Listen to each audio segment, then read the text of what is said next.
Assalamualaikum students, I am your facilitator Mahwish Imran, and today I am going to complete my lecture that was about teaching pronunciation.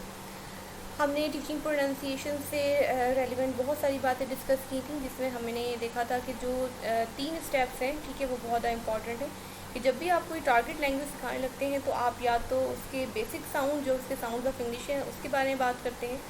और क्योंकि यहाँ पर मेरी target language थी वो English थी, तो यहाँ पर मैंने आपको जो IPA चार्ट जो था वो आपके साथ डिस्कस किया था, जिसमें मैंने बताया था कि वॉल्स होते हैं, कॉन्सोनेंट्स होते हैं, ठीक है। इसके बाद जो हमारे 2 मेन पॉइंट्स हैं जो आज मैं आप लोगों से डिस्कस करूँगी, वो है टीचिंग स्ट्रेस और टीचिंग इंटोनेशन। तो पहले तो हम ये देख लेते हैं कि हमारा जो स्ट्रेस है, ठीक है, वो क्या है एक्चुअली। टीचिंग स्ट्रेस की अगर बात करते हैं तो हम ये देखते हैं कि जैसे हमारी उर्दू लैंग्वेज है, इसमें हम जब भी कोई वर्ड बोलते हैं तो हम फुली उस पर ज़ोर दे के बोलते हैं, ठीक है। ये एक कुर्सी है फॉर एग्ज़ाम्पल। लेकिन जब हम इंग्लिश का सेंटेंस बोलते हैं, ठीक है, तो उसमें हमारे कुछ वर्ड्स जो होते हैं वो इम्पॉर्टेंट वन होते हैं जो कि फुली बोले जाते हैं, और कुछ जो है वो जिसे हम कहते हैं कि मतलब इतने इम्पॉर्टेंट नहीं होते, जिनको स्किप कर दिया जाता है। तो अभी हम बात करेंगे वर्ड्स लेवल की, ठीक है, कि वर्ड लेवल पर स्ट्रेस क्या होता है। अब पहले हमने ये देखा कि एक सेंटेंस है, उसमें कुछ वर्ड्स हैं वो फुली बोले जा रहे हैं, कुछ वर्ड्स जो हैं वो फुली नहीं बोले जा रहे हैं। फिर हम ये देखेंगे कुछ वर्ड्स जो कि एक्चुअली हमारे कंटेंट वर्ड्स होते हैं। इन कंटेंट वर्ड्स क्या होते हैं, जो हमारे नाउन होते हैं, एडजेक्टिव होते हैं, ठीक है, और मेन वर्ब्स होती हैं। ये हमारे, जिसे हम कहते हैं कि हमारे कंटेंट वर्ड्स होते हैं। इनमें क्या होता है कि इसमें जब भी 1, 2 या 3 से ज़्यादा वॉवल्स आ जाते हैं तो इसमें एक वॉवल जो है उस पर स्ट्रेस होता है और बाकी वॉवल्स जो होते हैं उन पर स्ट्रेस नहीं होता। तो हमने स्ट्रेस कहाँ करना है, इसके बारे में भी students you have to talk with your class, ठीक है। आपको अपनी क्लास से ये बात करनी होगी कि कहाँ पर जो है वो मतलब हम ये देखते हैं कि स्ट्रेस करना है एक वर्ड को प्रोनाउंस करने में। मोस्टली ये देखा जाता है कि नाउन्स और वर्ब्स में, जो नाउन्स में स्पेशली नाउन्स में जो है वो स्ट्रेस उसके पहले जो वॉवल होता है उस पर होता है, ठीक है। तो हम ये देखते हैं, अब हम इसको रीड आउट करते हैं। Write the word and underline the stress syllable. Combination of consonant and vowel is called syllable, ठीक है।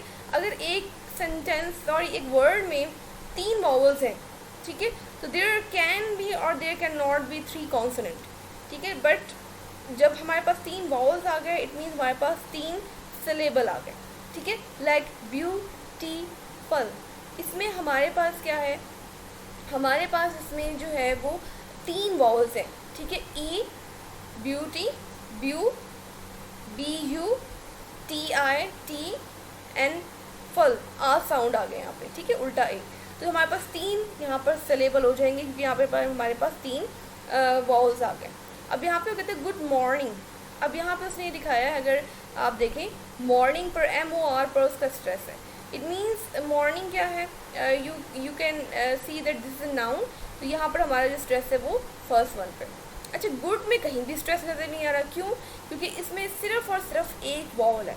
रिमेंबर दिस थिंग कि अगर हमारे पास जब भी 2 वॉवल्स 3 वॉवल्स होंगे तब हम डिसाइड करते हैं कि हमने किस वॉवल पर स्ट्रेस करना है। अगर हमारे पास सिंगल वॉवल है, ठीक है, तो हमें पूरे का पूरा word as it is produce करते हैं।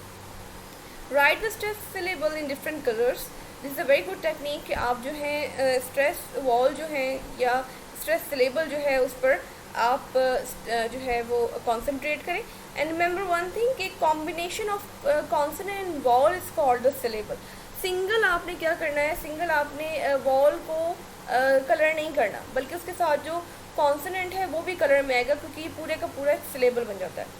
While using the gesture, the teacher may clap his hands while uttering the stress syllable. एक छोटी सी एक्टिविटी बताई हुई है कि टीचर इस तरह से पढ़ा सकता है, और thumb the air while saying the stress syllable, कि आप मतलब थंब दिखा सकते हैं कि ठीक है दिस इज द सिलेबल और this is not the syllable. So this is I think so कि आपको थोड़ा सा अंडरस्टूड हो गया होगा कि एक्चुअली स्ट्रेस, सिलेबल और स्ट्रेस होता क्या है, ठीक है। वर्ड में अगर हम स्ट्रेस देख रहे हैं, ठीक है, तो 2 या 2 से ज़्यादा हमारे पास वॉल्स होंगे तब हम स्ट्रेस देखेंगे, ठीक है।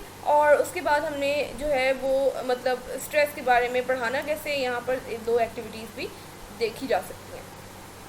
Okay, the last, I can say the most important one, I can say the part of this whole lecture is the intonation. अभी स्टूडेंट्स मैंने आपसे बात की थी कि जब हम कोई भी सेंटेंस अटर करते हैं, ठीक है, तो कुछ इंग्लिश की बात कर रही हूँ मैं, इंग्लिश लैंग्वेज की बात कर रही हूँ, तो उसमें जो कुछ वर्ड्स होते हैं वो फुली अटर किए जाते हैं, फुली बोले जाते हैं, ठीक है, और कुछ जो है वो स्किप कर दिए जाते हैं. इसके अलावा जब हम बात करते हैं इंटोनेशन की, ठीक है, तो पूरे एक सेंटेंस में या तो हमारा स्ट्रेस जो होता है, now I am going to talk about the stress from the point of view of a sentence. Okay, तो हमारा जो स्ट्रेस होता है किसी न किसी एक वर्ड पर या एक फ्रेज पर होता है, ठीक है. तो क्या होता है, this is called the intonation. Utilize the board specially to indicate the rising and the falling intonation pattern. जहाँ पर हमारा स्ट्रेस होगा वहाँ पर हमारी टोन ऊंची हो जाएगी, that is called the rising, ठीक है. और जहाँ पर हमारा स्ट्रेस नहीं होगा वो टोन हमारी वहाँ पर फॉलिंग हो जाएगी, लो हो जाएगी. The teacher can draw a line parallel to the text used for utterances. This line can utterance or illustrate rising or falling tone. यानी zigzag की शक्ल में, जैसे आई कैन सी कि इस तरह से ऊपर जाएगा, ठीक है, फिर यूँ स्ट्रेस आ जाएगा. हो सकता है कि स्टार्टिंग में वो सिंपल बोल रहा हो फिर ऊपर से चला जाए. तो ये राइजिंग और फॉलिंग की अगर हम बात करेंगे एक सेंटेंस में, this called the intonation. I can give you very interesting example, ठीक है, अगर आप कॉन्सेंट्रेट करें, ठीक है, मेरी वॉइस पर कि मैं किस तरह से एक ही सेंटेंस को अटर करती हूँ, और with the help of intonation you can make your audience understand that what type of emotion actually you want to express with that intonation. Sentence एक ही है लेकिन आप डिफरेंट इमोशन को एक्सप्रेस कर सकते हैं with the help of your intonation. Okay, तो पहला हम देख लेते हैं, this is my fault. This is what we can say that tone simple low जा रही है, दिस इज़ माई फॉल्ट, ठीक है, एंड में राइज होगी, गुस्सा आ रहा है, ठीक है, दिस इज़ माई फॉल्ट, हैरानगी है, ठीक है, दिस इज़ माई फॉल्ट, ठीक है. तो आप ये देख सकते हो स्टूडेंट्स के एक ही सेंटेंस है but with the help of intonation you have given 3 or 4 type of expression, कि आपने जो है वो 3 से 4 expression with the help of intonation my fault पे और दिस इज़ पर स्ट्रेस करके, या आपने सिर्फ फॉल्ट पर स्ट्रेस करके, ठीक है, अपने डिफरेंट जिसे हम कहते हैं कि उन एक्सप्रेशन का आपने इजहार किया है. तो आज के लेक्चर में यहीं पर फिनिश करती हूँ एंड आई होप सो कि आपको थोड़ा सा आइडिया हो गया होगा कि आप जब भी टारगेट लैंग्वेज को सिखाने जाएंगे, ठीक है स्टूडेंट्स, तो आपने क्या करना है कि आपने इन 3 से 4 पॉइंट्स के बारे में बात करनी है. Sounds of that particular language, that is your target language. Then you will talk about the stress at the level of the word, ठीक है, आपने वर्ड के लेवल पर स्ट्रेस के बारे में बात करनी है, ठीक है, और उसके साथ जो है वो आपको इंटोनेशन के बारे में बात करनी है. When you talk about all these things you are actually going to talk about the pronunciation of that particular target language. So hopefully this lecture is a little bit, I can say that, beneficial for you for your future. Whenever you are going to teach in this manner, you will take help कि हमने अगर pronunciation सिखानी है तो हमें किन चीज़ों को अपने mind में रखना है. So students, okay, take care and Allah Hafiz.